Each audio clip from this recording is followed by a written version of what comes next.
Hey guys, it's me, Karen Ashley. You know me as Aisha, the Yellow Power Ranger, and you are watching Enemy Secrets. But hey, join me next year at Ranger Stop and Pop, June 13th through the 15th in Atlanta, Georgia. It is our final year, so come and have a fun time with us. It is like a family reunion of Power Ranger fans, Power Rangers, and we're just gonna have the best time ever. It's morphin' time. Hey, ladies and gentlemen, welcome to our actors panel. Thank you so much for being here today at DayGaCom. Give yourselves a round of applause. Thank you.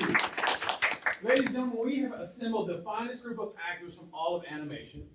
And I just want you guys to know, although we say it's the actors panel, that's a lie. It's your panel. It's the fans panel. So throughout the day, if you guys have great questions, things you want to know about, burning questions that you just have to know, like, did Peppermint Patty wear her own Peppermint Patty pajamas? I don't know. Did Zorana have Zorana hair? I don't know. We can ask her those questions, all right? All right. So we're going to start off. I'm going to ask everybody on the panel, and we'll start over here with Lisa to identify themselves and what they're most known for. And remember, it's only a 45-minute show, so hit the highlights on what you're known for, and then we'll come around and see what questions everybody has. So Lisa, why don't you kick us off? Okay, I'm Lisa Raggio, and I played Zorana on the television cartoon series and also in the movie, and also was a regular on Private Benjamin and other shows, Married with Children I did recurring on, NYPD Blue, so lots of stuff. I originally started in New York on Broadway and various shows, actually in Greece, which is I'm still tight with all those people 50 plus years later, and Annie and other shows that I was Magic Show on Broadway, and then I had gone to LA and You did the Magic Show on Broadway. I saw that when I was like this tall.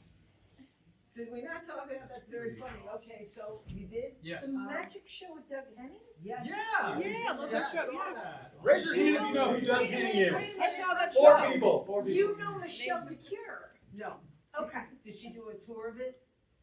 I don't know She if did not do the, I can Okay. tell you when I did the show. Okay. I went into the show, 1975. Yep. I left the show Okay. in 1978 in January to go out on the road with Annie.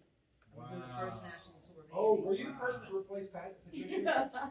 Yeah, I did, yes, I played Annie, no. See, this is more like the city council. That's it. That's And it. what That's did it. you play in Andy? I played Lily St. Regis the first time I did the show, and then in the 2000s I played Hannigan.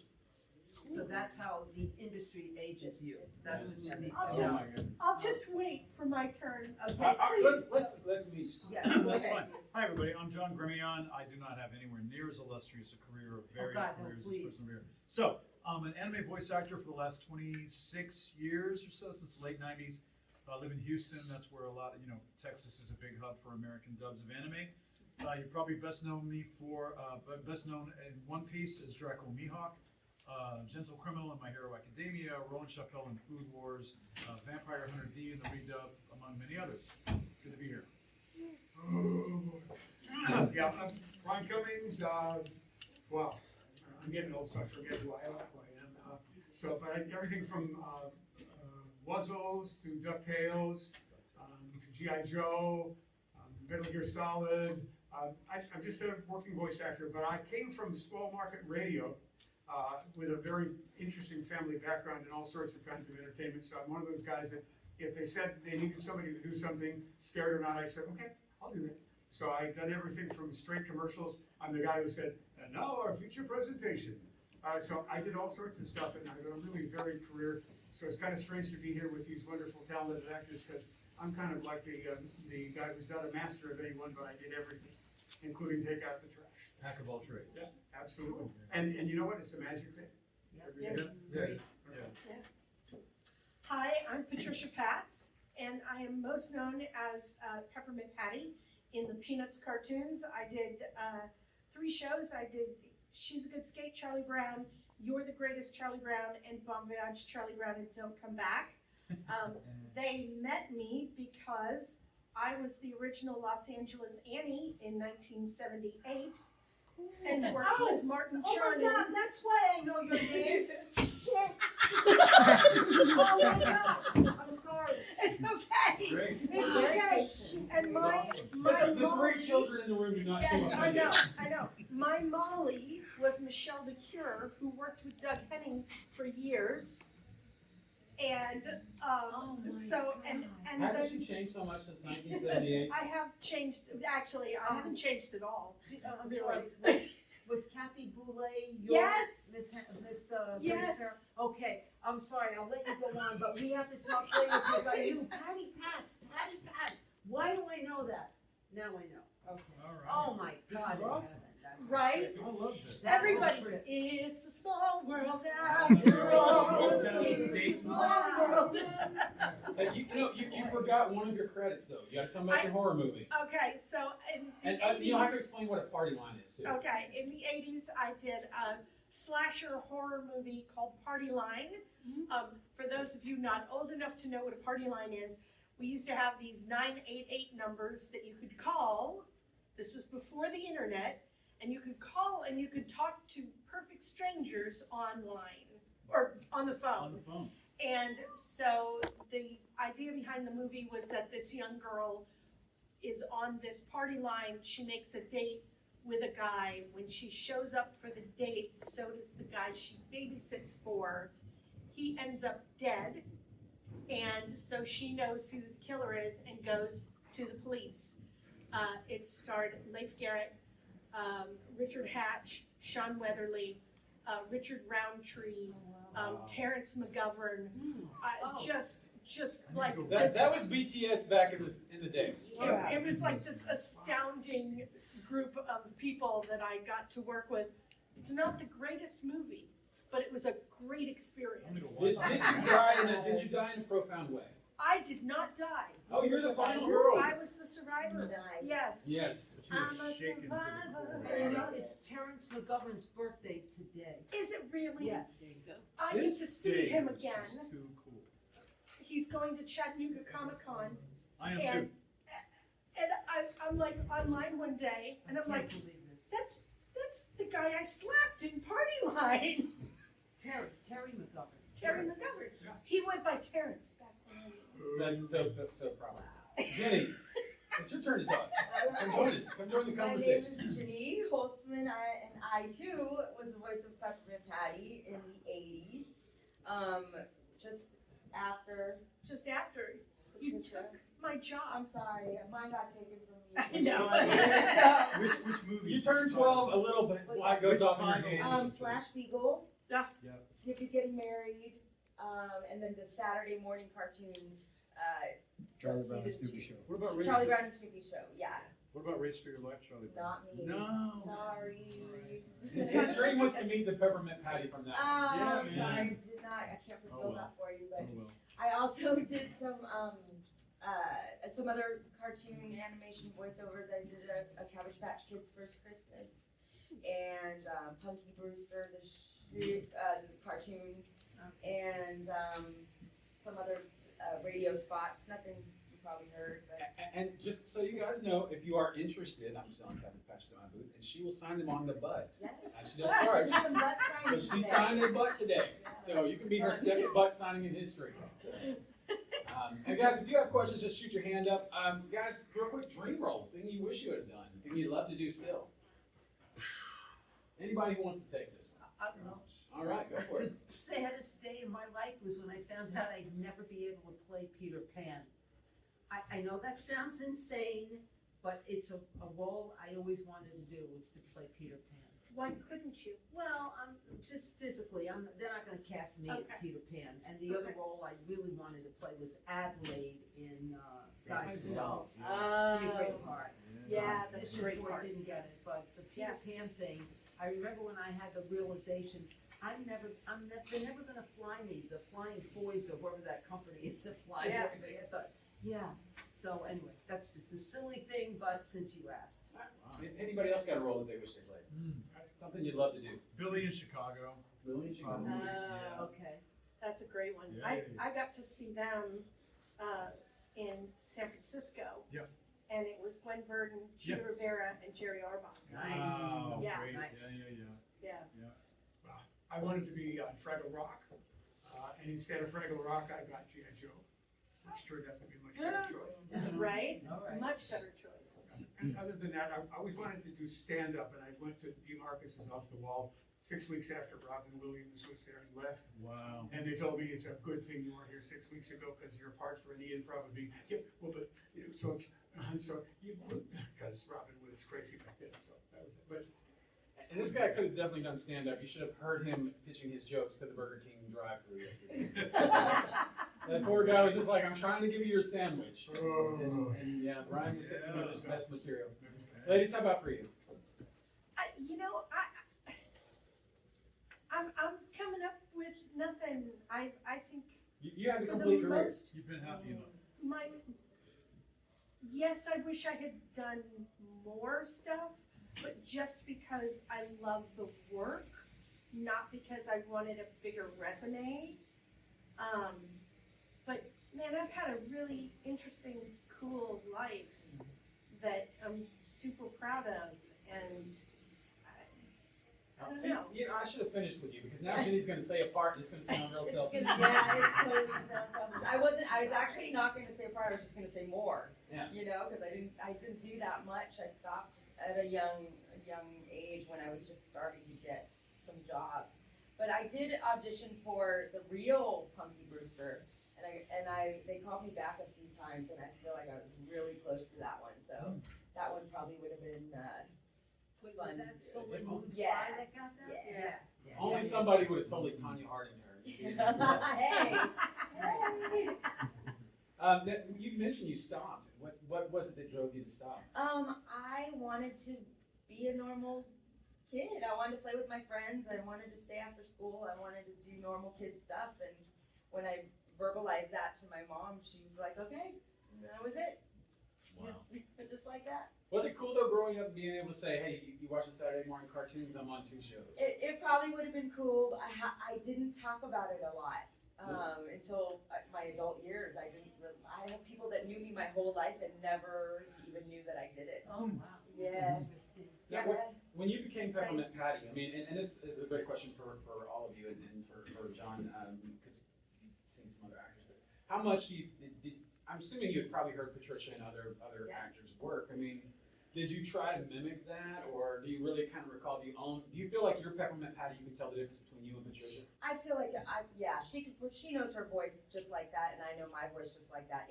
Anybody else probably couldn't really tell the difference between a lot of us, you know. But yeah. Well, I want to know something. When either one of you got the part, did you first have to mimic what people knew as the part from before? No. How alike her can you sound? from We what knew? literally, I was 7. I don't know how old you were. I was 10. 10. I was doing Annie. We literally just spoke with our own voices. Yeah. Wow, There was okay. I wasn't an actress. I didn't really act. I just repeated the lines. I Yeah, got yeah, lucky. yeah. Yeah. You know? Well, and so for what they did with Peanuts, because they so often worked with kids who were not professionals, Yes.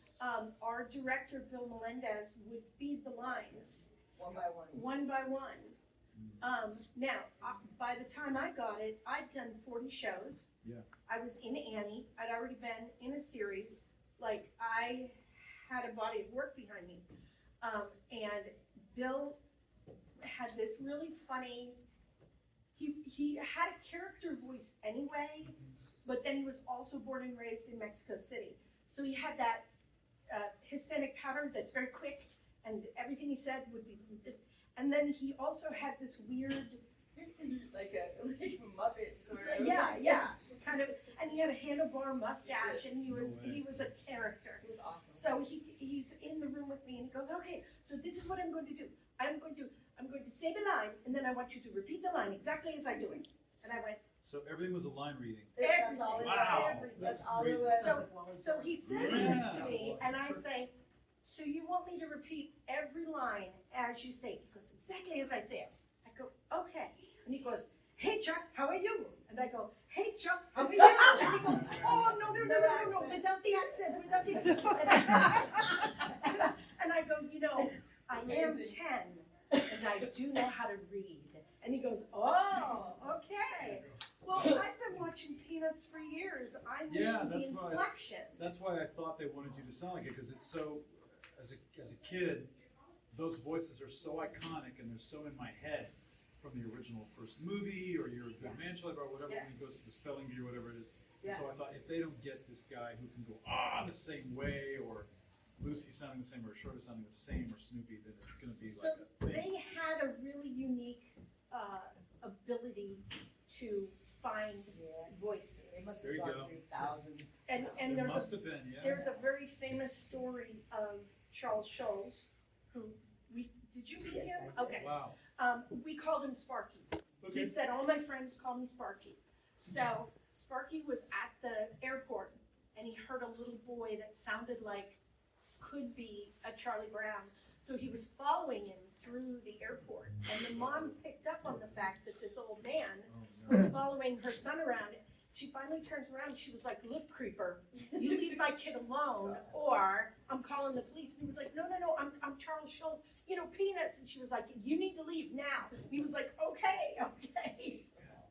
So a lot of times that's how they found kids, or they would go to That sounds so Go to Yeah. airports and listen to So They they were were scared. kids, They right? Oh go my to God. schools and listen. Wow. Yeah. So one of the Charlie Browns tells the story that there was a line of kids and he didn't know what the line was for, but he didn't want to go to class, so he went and stood in line and they brought him inside and they were like, That was okay, it. so here's a line reading, Right. and he read it and they were like, oh, you're great, but I don't see your paperwork. He goes, oh, I didn't know what this was for, and he got the part. Oh, wow. That's just for Duncan Watson, I'm That's guessing. not good. Duncan. Yes, I remember it. John, for you, I mean, Yeah. you play a lot of characters that have already been voiced by Japanese actors. Right. How much do you follow what they've said, or how much is it your own? It completely depends on the show, and the director, and the moment. You walk into the studio, and there's a lot of anime voice actors will tell you that they want to have a reverence for the fact that there was a Japanese actor that got cast for a reason in that role to originate that role, because he sounds like this, and he brings it to a certain kind of light. So you don't want to mimic it necessarily, but you want, and there are some directors that don't want you to mimic it at all, make it completely your own. But most of them will tell you, listen to it, get an idea, because what I do is a combination of, I look at the character, I listen to the way it's done, and then I think, but if I didn't hear that voice, what would I make it sound like? What would I make this physical person kind of, what would I hear? So you want to go for a vibe, but you don't necessarily want to mimic the exact sound. Because they hired you for a reason too, so it's like, and then there's a little bit of a range you got to play, there's some wiggle room you get to play with in there, so. Nice. Now, Really? also, I'm sorry, go ahead, Brad. we are part of a total individual, but we don't embody everything, we don't really have the physicality. Right. So I was doing like a Garfield episode for Mark Evanier, and I thought I had the line reading and it was gonna be really funny, and I kept doing it that way, and Mark kept saying, no, and finally he said, look, I know the visual, if you do it the way I tell you to do it, the visual will be funny, it will work. If you do it your way, the visual joke won't play. So we also are we're only part of the being, and we have to try to pay attention to what's going on visually as well as we're ready to it the voice. You guys you guys voiced toys that did not had a history. You guys were kind of creating a history. Do you think that makes it easier to kind of create something new and make it your own, and be a part of that history, or would it be easier to follow along with what somebody else has done and kind of and get into that place from your And parents? it depends upon the character too sometimes. What was your approach with Dr. Mindbender?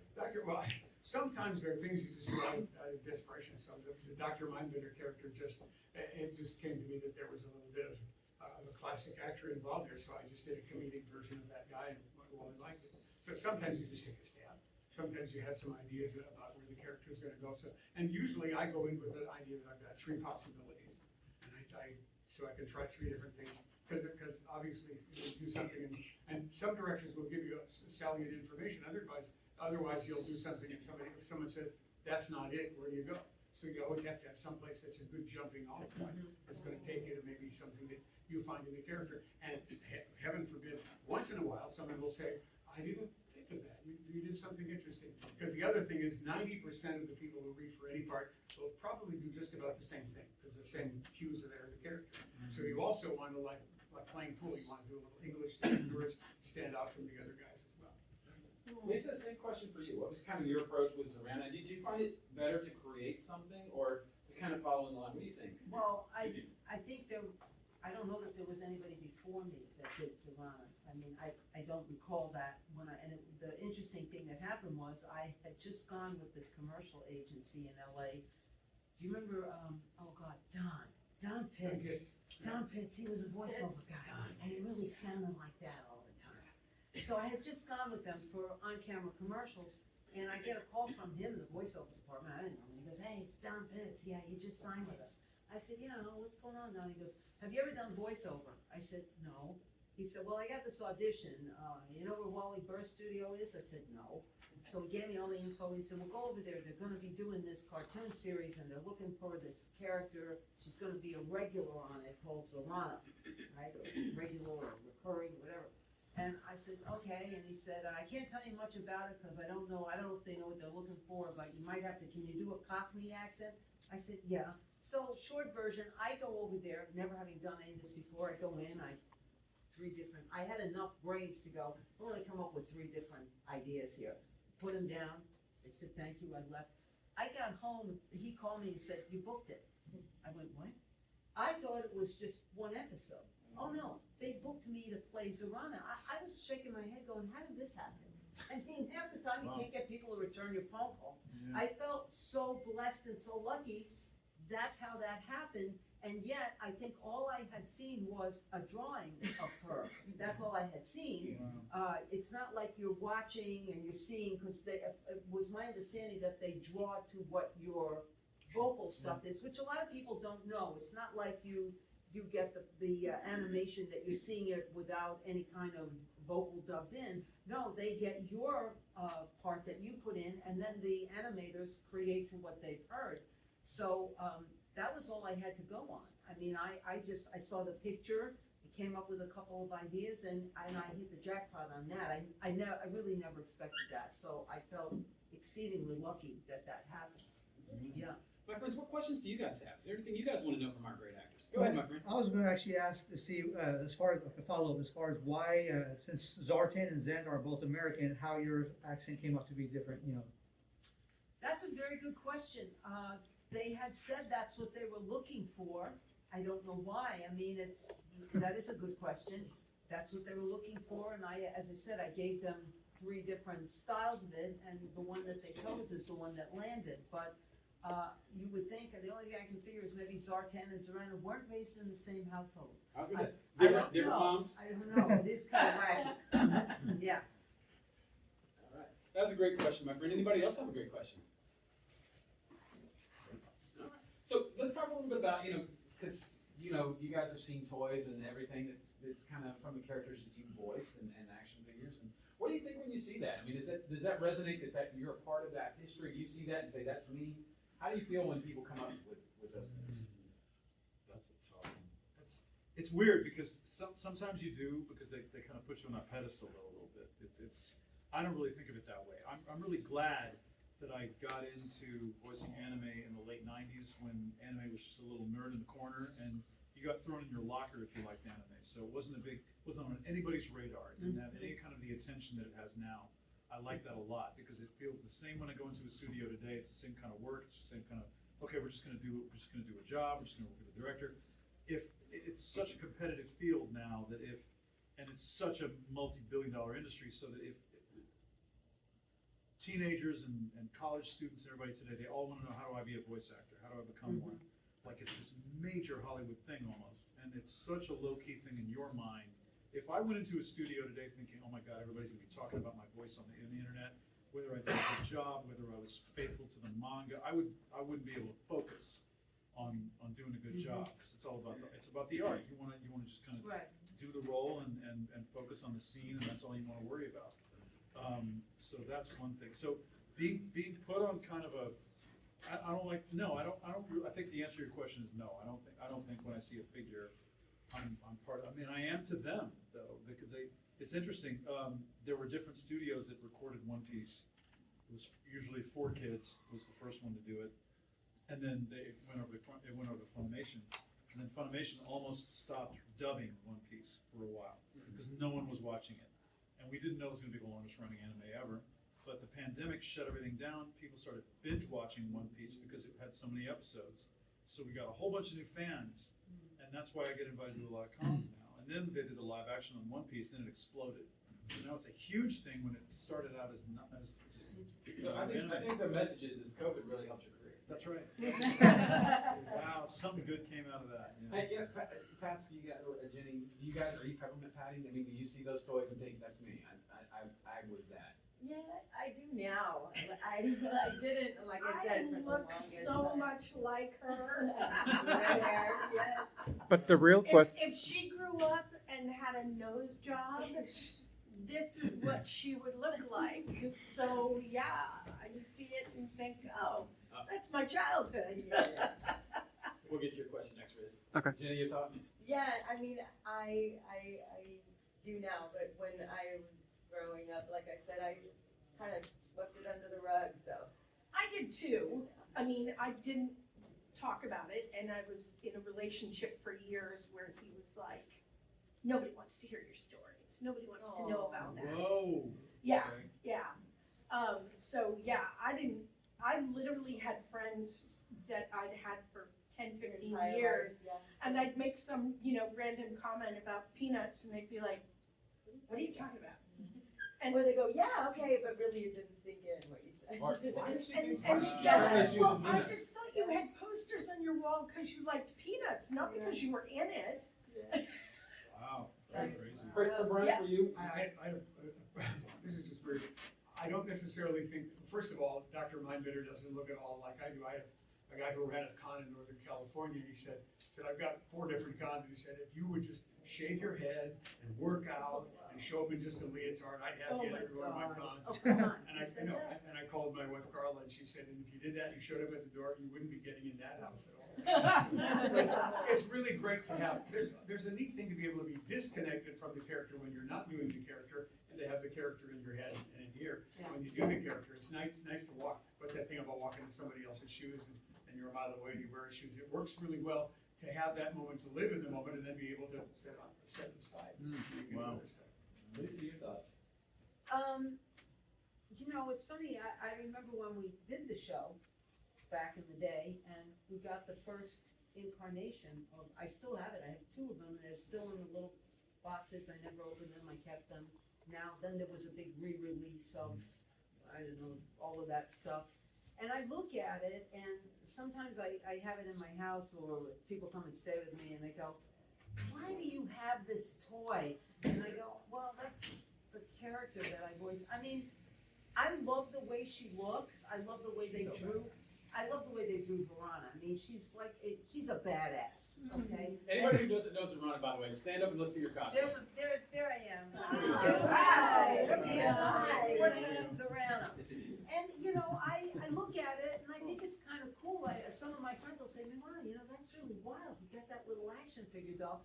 I mean, I like it. I know it's not me. I know that. I know that I voiced it, and that's kind of where it kind of ends for me. I mean, I'm happy that it happened, and I feel honored in a way, but I don't, it's not at the very core of my being. I mean, I'm happy that I was able to do it, and, I like that it's out there, and I like that people have it, and if it brings people enjoyment, great. You were also on Married with Children. I Clearly was. not a voice actor. No, So I is it had different? Do you part. perceive them differently? The kind of, you mean Yeah, on like if you turn camera? on the TV and there's G.I. Joe, and then you turn on the Yeah, TV and there's Married with totally. Children, do you feel differently about the roles? Yes, totally. And that's another funny story. I mean, on Married with Children, back in the day, Katie Segal and I were always auditioning for the same types of roles because Katie sings, and I used to sing a lot. That was my big thing. Obviously, the musicals I did. And, we both go up on the roles, and sometimes Katie get it, sometimes I get it. And the agent called me and they said, listen, there's this recurring role on Married with Children. It's to play Katie Segal's rival from high school. And I said to the agent, they're never going to hire me. They're not, because Katie and I are pretty close and tight. Well, listen, I went in, I got the job.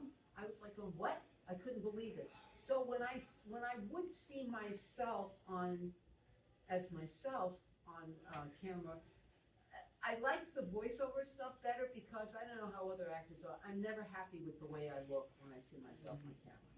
And I always play roles where I never get great costumes. I never get great makeup. You know, it's that kind of thing when you're growing up and you go in and, well, I mean, maybe for women of my age, it was different. You go up, you grow up and you think, oh, that's a chance you're gonna be somebody different from who you are. And then you get in this business and you find out, no, I'm typecast. I'm only always gonna be who I am, which, yes, you can make money doing that, but that part of it always was slightly disappointing to me. So in terms of voiceover, that always seemed more emotionally rewarding because all bets were off. I could be anybody and not have to be typecast into a particular book. Does that answer that question? Does that make sense? Yeah. I don't know if men feel that way. Maybe they do, maybe they don't. But I have other female actor friends, and they have told me they feel that way too often. You know, that kind of thing. Riz, what was your question, my friend? Yeah, so my question is, like Jane said earlier, we've gathered an esteemed panel of voice actors from across various parts of history, some more recent, some more from the older animated days. How does it feel? What's that? Oh, ancient time. Yeah, we'll go to ancient, that's fine. But how does it feel coming to events like this and meeting people of all ages? Some maybe kids, some maybe adults, who have either grown up or are not growing up with you today. How does that feel, kind of being in that place where you're part of that childhood or part of that life? Surreal. Yes, that's a good word. So, Yeah. There's a thing, I guess, now that I'm older than dirt, I come here and I see people, some people who are here just because they love the characters, but a lot of people who have aspirations and ideas, and sometimes, if not overtly, certainly sometimes inside step themselves into these characters. And I see myself as a kid at one point. It's kind of like going full circle and going back and talking to people who have hopes and dreams and creativity inside them, and maybe want to start realizing it. So for me, it's very cathartic, because I started off as that lonely little kid who wanted to be something more. And good Lord, not only did I have great advice, but I had lots of good fortune. And so to realize that stuff and to share that with other people is cathartically mind expandingly wonderful. It's really strange. It's a lot of my fans of One Piece. Well, One Piece has a huge fan base now. It goes from kids all the way up to, it runs a gamut. But a lot of fans of my voice work weren't born when I started recording anime. That's really strange. I've got a lot of fans in their 20s, and I've been doing it for about 26 years. So it's right on that cusp. They were just infants when I was starting to record anime. That feels really odd, because that makes me feel like I never thought when I was younger, if I thought about Speed Racer or Scooby-Doo or Bugs Bunny cartoons, that I would grow up to be somebody who, when I was a kid, I would think, I'd like to meet the voice actor who did Speed Racer. I never thought that would happen. And the fact that it happened doing something that you just thought, okay, this is work, it's another voice gig, okay, it's like a commercial, it's whatever, became something. I reiterate, I like the fact that it became something huge without you feeling part of that hugeness. I don't want to, too much light shown on you. I like it to just be work. And it's surreal. It's very strange. It's very strange to be seen as kind of, because being a voice actor, nobody recognizes you at Starbucks, thank God, or at Best Buy or whatever. Going about my shopping Except for maybe groceries. Patricia. Right. Shopping for groceries, whatever. No, nobody recognizes you. You're VIP and famous on this block in this hotel on this weekend, and then otherwise you're leading your regular life. Yep. I like that a lot, because I would not want to be celebrity famous today. You like that anonymity? Would not want to be celebrity famous today. Paparazzi Yeah, around no you. way, I mean, no way. that's That's not a healthy. struggle. It's not healthy. No, It's it not isn't. healthy. No. It's not good. And if I see one more ad pop up that says, "My kids don't believe that this was a hot chick in 1980," Oh my God. Yeah. I want to How many kill of them have them. your picture on there from 1980? Huh? I say, how many of those ads have your 1980 picture? None. Oh, okay. Maybe not. But No, no, exactly. No, just, right. just like, it's the Alicia Silverstone, and she's still beautiful today, but she's 50. Like, yeah, right. give her a break. Yeah, right, I know. Exactly right. I know, Yeah. it's the nature of the beast in our business. Yeah. I don't know. No, I'm very. When I was a kid, I really wanted. I had a dream of being famous. But if I would have thought now about what I felt like in my 20s and getting into my 30s, and you don't have a certain life wisdom, you only gain it later. To gain it in a more calm, kind of level-headed way, instead of having, I can't imagine how people feel when they're my age, if they grew up in the limelight, trying to go through what you normally have to go through as a human being to grow up. Right. Everything's shining right on you, and everybody's opinion about you, they do not know you. They don't. Right. Yeah. That's another thing that's weird, is when people come up to me and they want an autograph, they want to talk to you or something like that, and they're talking to you as if you are fully aware of their perception of you in their mind. There's no connection, right? Yes. You- Yeah. Yeah, you're completely different people. Well, and for me, doing Annie, like, you know, you're walking around the theater complex and you've got bright red hair, and we all wore Annie jackets and Annie shirts and and people would chase me down. Yeah. I would go out to dinner and you'd just get your food and somebody would go, Annie, can I talk to you? I just wanted to ask. And I cannot tell you how many meals I missed in their entirety. Huh. Because Yeah.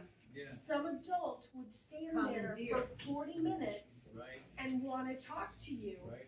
And I got to the end of that run, and like you, I just went, Mom, I just want to go back to school. I just want to be a regular kid. I went back to it in my later teens because I love the work, but the stardom of it, Mhm. it is very, very strange. I had And it's very super, conversations it's totally in the back superficial room, too. and it's very It's superficial. totally superficial, yeah.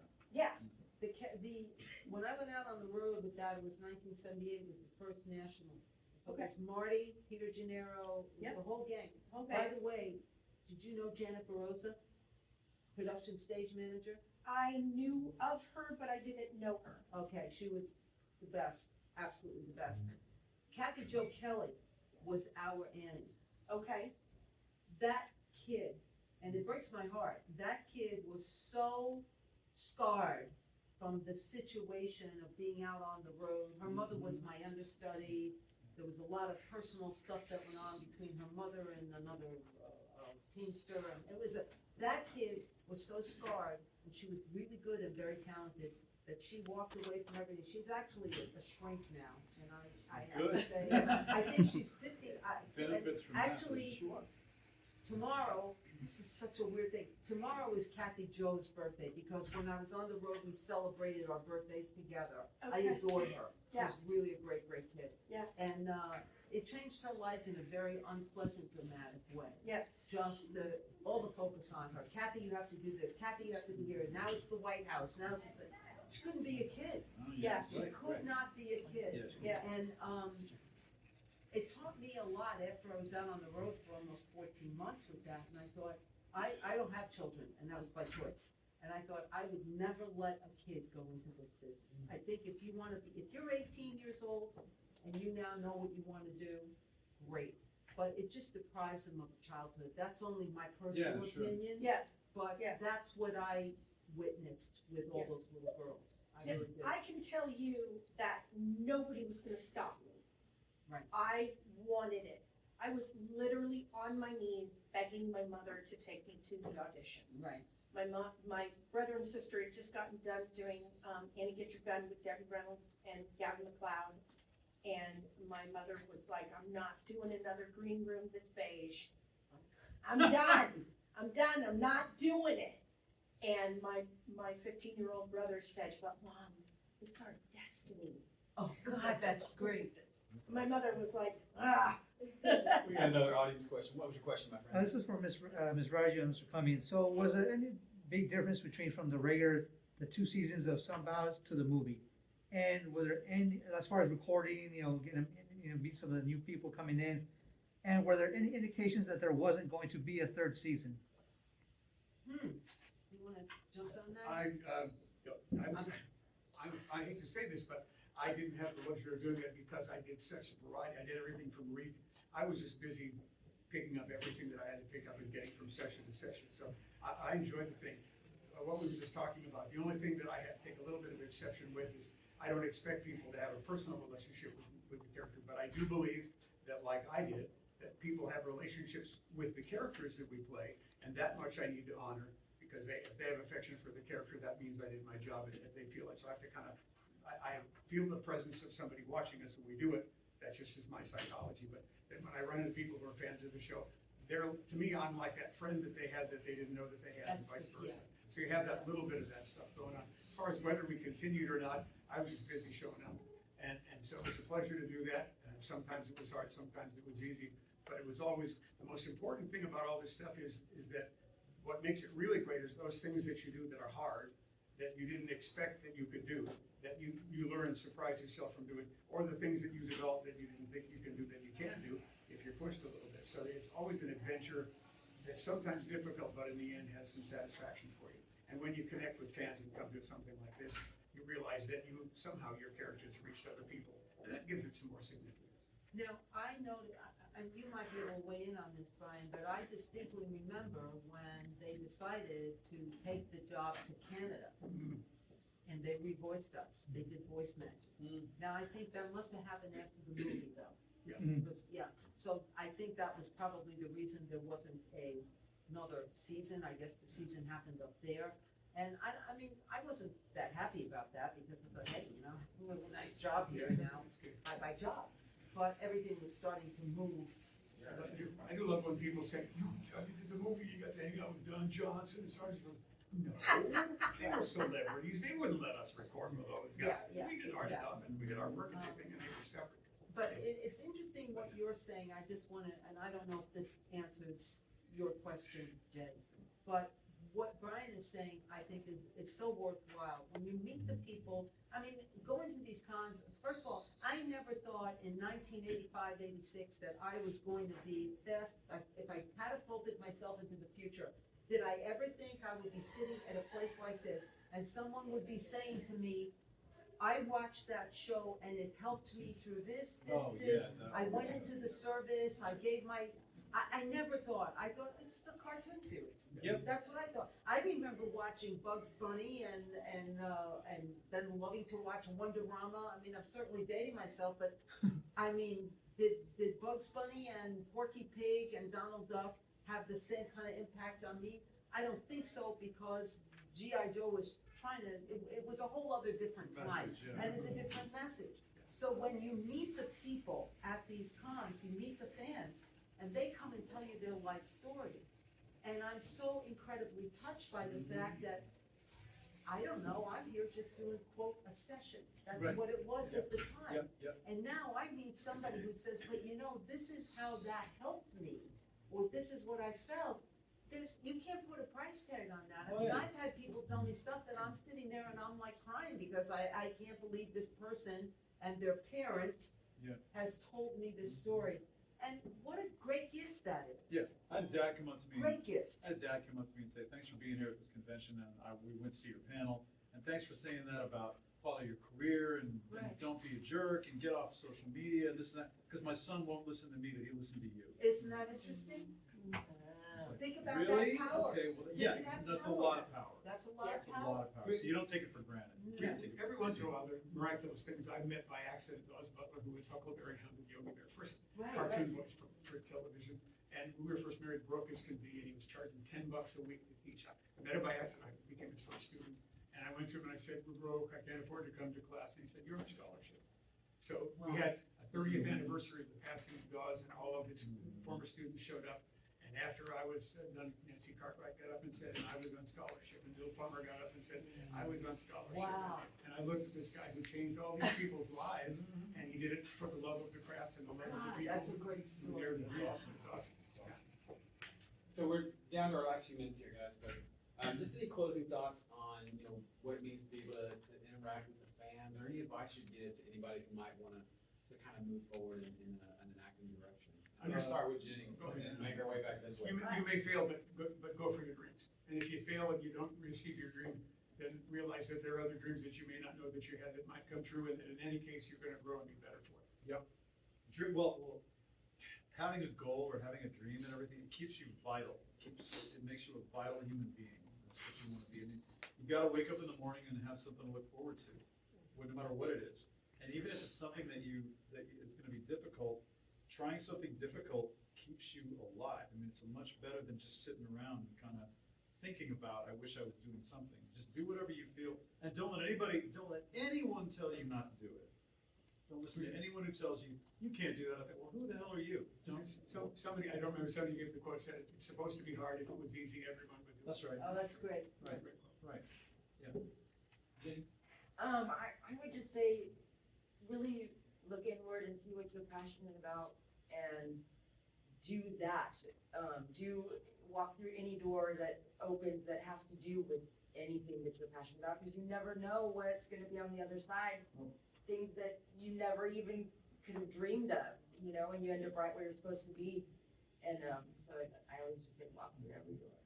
Let her right here to Dayton, Texas. Yes, that's right. There was a Dawes thing, because I was a scared kid, and Dawes did this thing. He said the most important things in life that you face are like being at the Hawaiian luau, and there's a hot coals in front of you, and if you tiptoe gingerly, carefully, because you're scared across you'll be basically fry up to your knees, so you commit to get to the other side and move ahead boldly, and you get to the other side, and you succeeded, and you didn't get hurt. Okay. Lisa, your thoughts will close out with Pat's. Oh, Just anything you share with the folks, yeah. I have to go with you on that, for sure. A lot of people told me stuff, well, you're not gonna do that. The person who told me that the most was my mother. So let me just say, don't listen to your mother. She may not have the best interest for you. Yeah. And if you're gonna, Did you give that advice to your children? I don't have children. Okay. That's right, I had none, I said, not repeating that mistake. No, I mean, just, if you feel inside, it's what you said, Ginny, what you said, if you have something inside, I believe everybody has a little voice inside of them, it's called their intuition, okay? If you take nothing away from this, hold on to this. We live in such a noisy world right now, between devices and social media and all of the stuff that's going on around us. We don't take the time to tune in. If you tune in, you'll be able to find out what really motivates you. You'll find out who you are. And when you find out who you are, you'll be able to figure out who you will be. And you'll only know that if you're listening, special listening to inside. Yep. So I think that's an important thing. I try to tell myself that every day because, I'm bombarded by, as we all are, by the world. And there's so much to bombard us. But I would say, tune in, see what's inside here, and see what direction that wants to move you in. Because I believe one's intuition will never fail them. That's what I think. Pat's close us out. Build your tribe. Oh, great, that's good. Nothing in life, no matter what your job is, no matter what you want to accomplish in life, nothing is done in a bubble. We are not a man on an island. You get through life by your friends, by your family, by the people around you that you know. And those people, when they believe in you, will introduce you to other people who will get you where you want to go. You cannot do it alone. And these are freaking amazing. If you want to make a movie, you can make a movie. Build your tribe, find the people who want to write scripts, who want to be a cinematographer, who want to be a music editor. Build that group of people and start filming on this. And let me tell you, your first project is going to suck. It's going to be terrible, but you're gonna learn so much. Yep. And from there, you're gonna learn a little more with your next project and your next one and your next one. And at some point, an opportunity is gonna come up. I didn't start by walking out the door into an audition for Annie. I've done 40 plays before I walked into that audition. I knew what I was doing.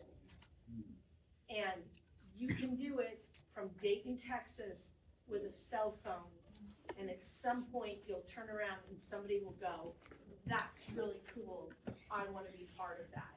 So build your tribe. Good, that's great. Nice. I actually love that, and I noticed a couple of NerdCon shirts in the room, and that's exactly what we did with NerdCon. Oh, We yeah. started off just Jerry and I talking in the library, and we built something amazing. And this year they asked us to help out here in Dayton, so we're glad to be out here. And tomorrow, guys, we're going to run another panel for each of these groups. We'll have our Peppermint Patties who will be doing a special panel for you guys talking peanuts. If you do have peanut allergies, I think you're still safe. And then we'll have a Cobra panel as well.